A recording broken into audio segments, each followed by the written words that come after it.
মিতুর সংসারে তোমাদের স্বাগত জানাই। আজকে সকাল থেকেই বৃষ্টি হচ্ছে। সেই বৃষ্টির জন্য আমার হাজব্যান্ড আর মেয়ে গাড়ি করে যেতে পারেনি, মানে বাইকে করে ওরা দুজন স্কুলে যায় আর আমি গিয়ে নিয়ে আসি। আর আজকে যেহেতু আমার মেয়ের পরীক্ষা, সেই জন্য তাড়াতাড়ি ছুটি হয়ে যাবে, তাই আমি ওকে নিয়ে যাচ্ছি। সাথে ওর বাবা যাচ্ছে, বৃষ্টির জন্য বাইকে করে যেতে পারেনি। বৃষ্টি না থাকলে হয়তো আমরা তিনজন বাইকেই যেতাম, বৃষ্টির জন্য ওই জন্য টোটোতেই যাচ্ছি।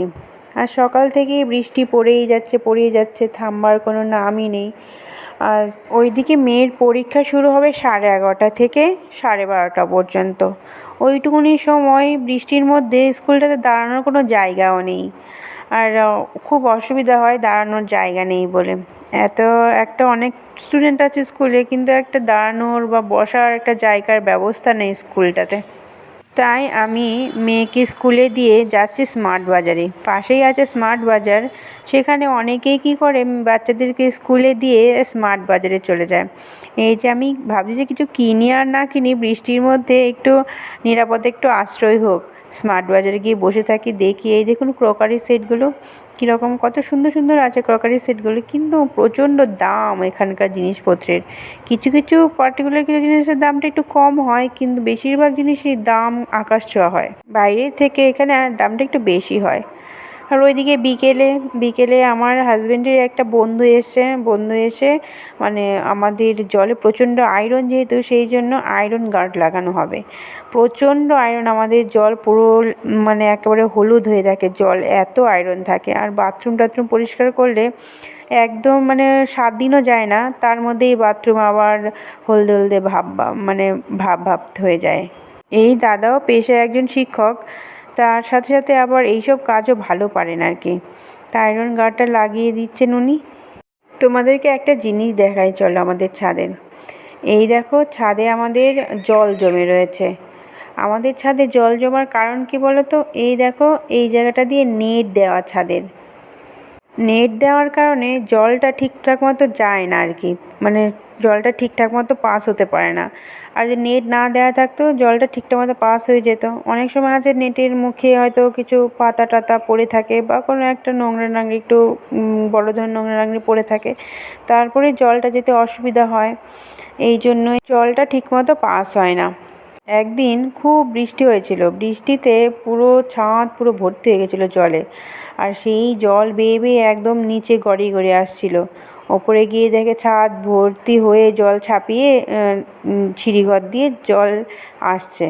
তারপরে গিয়ে একটা নেট লাগানো আছে, আর একটা নেট খোলা, মানে একটা নেট খুলে দিয়েছে, কেননা জল পড়ে বলে, জল ঠিকঠাক মতো যায় না বলে একটা নেট খুলে দিয়েছে। আর একটা নেট যেদিকে একটু গাছপালা বেশি আছে সেই জায়গাটা দিয়ে নেটটা রেখে দিয়েছে আর কি।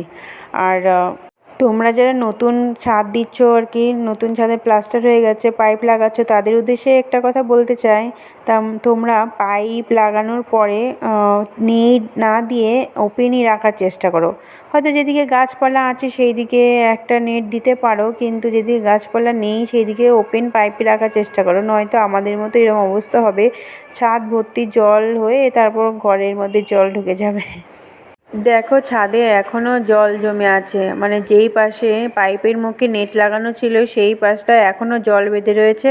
আর যেই পাশে পাইপের মুখে নেট দেওয়া নেই, নেটটা এখানে দেওয়া ছিল, খুলে ফেলা হয়েছে আর কি। বললামই একদিন বৃষ্টি হয়েছিল, ছাদে জল জমে গেছিলো, তারপরে এই পাশে নেটটা খুলে দেওয়া হয়েছে। আর ওই পাশে নেটটা রেখে দেওয়া হয়েছে, কারণ ওই পাশে গাছপালা আছে, গাছের পাতা টাতা এসে পড়ে বলে ওই পাশে নেটটা রেখে দেওয়া হয়েছে। আর দেখেছো এই পাশে নেটটা খুলে দেওয়াতে এই পাশটায় জলটা জমে না, আর এই পাশে এখন আর জল জমে না, জল জমে ওই পাশটাতেই। এই যে তোমরা চারপাশটা দেখতে পাচ্ছ, এটা কিন্তু বৃষ্টির পরবর্তী একটা সময়। সারাদিনই বৃষ্টি হয়েছে, বিকেলের পর থেকে একটু ধরন দিয়েছে আকাশ। আর দেখো, আকাশে কিন্তু এখনও মেঘ আছে, বৃষ্টি হওয়ার সম্ভাবনা এখনও রয়েছে আর কি। আর সারাদিন একেবারে বৃষ্টি হলে আর ভালো লাগে না, একটু মানে বিশ্রাম দিলেও ভালো লাগে আকাশটা। এই সারাদিন বৃষ্টি হবে আর একঘেয়েমি লাগে। একটু একটু মাঝে সাঝে বৃষ্টি হয় সেই ঠিক আছে, কিন্তু সারাদিনই বৃষ্টি হওয়া কেমন একটা লাগে। সেই সাথে মানে অসুবিধা হয় জামা কাপড় শুকাতে, বিশেষ করে বাড়িতে বাচ্চা থাকলে তো আর কোনো কথাই নেই। বাচ্চাদের বড়দের জামা কাপড় কাচি আর না কাচি, কিন্তু বাচ্চাদের জামা কাপড় তো কাচতেই হয়। বাচ্চাদের জামা কাপড় শুকাতে খুব ঝামেলা হয়ে যায়, আর মেলে দেওয়ারও একটা ঝামেলা হয়ে যায়। মেলে দিলে একটা কেমন একটা গন্ধও তৈরি হয়ে যায়। ওই দেখো আমাদের আয়রন গার্ড লাগানো কমপ্লিট হয়ে গেছে। আমাদের জলে প্রচণ্ড আয়রন ছিল। তোমরাও তোমাদের বাড়িতে যাদের আয়রন আছে এইরকম একটা আয়রন গার্ড লাগিয়ে নিতে পারো। কিন্তু জল কিন্তু আকাশ আর পাতাল পার্থক্য হয়ে গেছে এখন আমাদের। ওই দেখো ছাদ থেকেই দেখাচ্ছি, এটা হলো আমাদের একটা খেজুর গাছ। আর ওই দেখতে পাচ্ছ আম বাগানগুলো আর মাঠটা, ওই আম বাগান অবধি আমাদের জায়গা আর কি।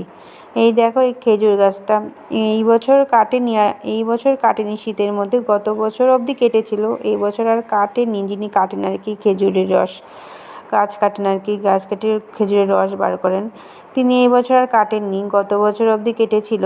আর কেটে আমাদের তার বিনিময়ে টাকা দিয়ে দিত। খেজুরের রস আমরা নিতাম না সচরাচর, খুব কম নিতাম, যেদিন হয়তো একটু পরিষ্কার থাকতো খেজুরের রস সেদিনই নিতাম। কেননা বলো তো, খেজুরের রসের মধ্যে পাখিতে পটি করে, কিন্তু যারা ডাইরেক্ট দেখেছো খেজুরের রস আর কি তারা বিশ্বাস করবে হয়তো যে খেজুরের রসের মধ্যে পাখির পটিতে ভর্তি থাকে। আবার অনেক জায়গায় কাপড় দিয়ে ঢেকে দেয়, উনি আবার ঢাকতেন না, তাই জন্য আমরা খেতাম না খেজুরের রস।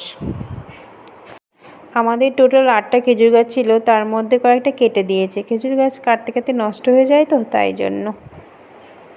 বন্ধুরা তোমরা ভালো থেকো, সুস্থ থেকো, দেখা হবে তোমাদের সাথে নতুন একটা অন্য ভিডিওতে। আর আমার ভিডিওটা যদি ভালো লাগে অবশ্যই লাইক আর চ্যানেলটাকে সাবস্ক্রাইব করে দিও। বাই।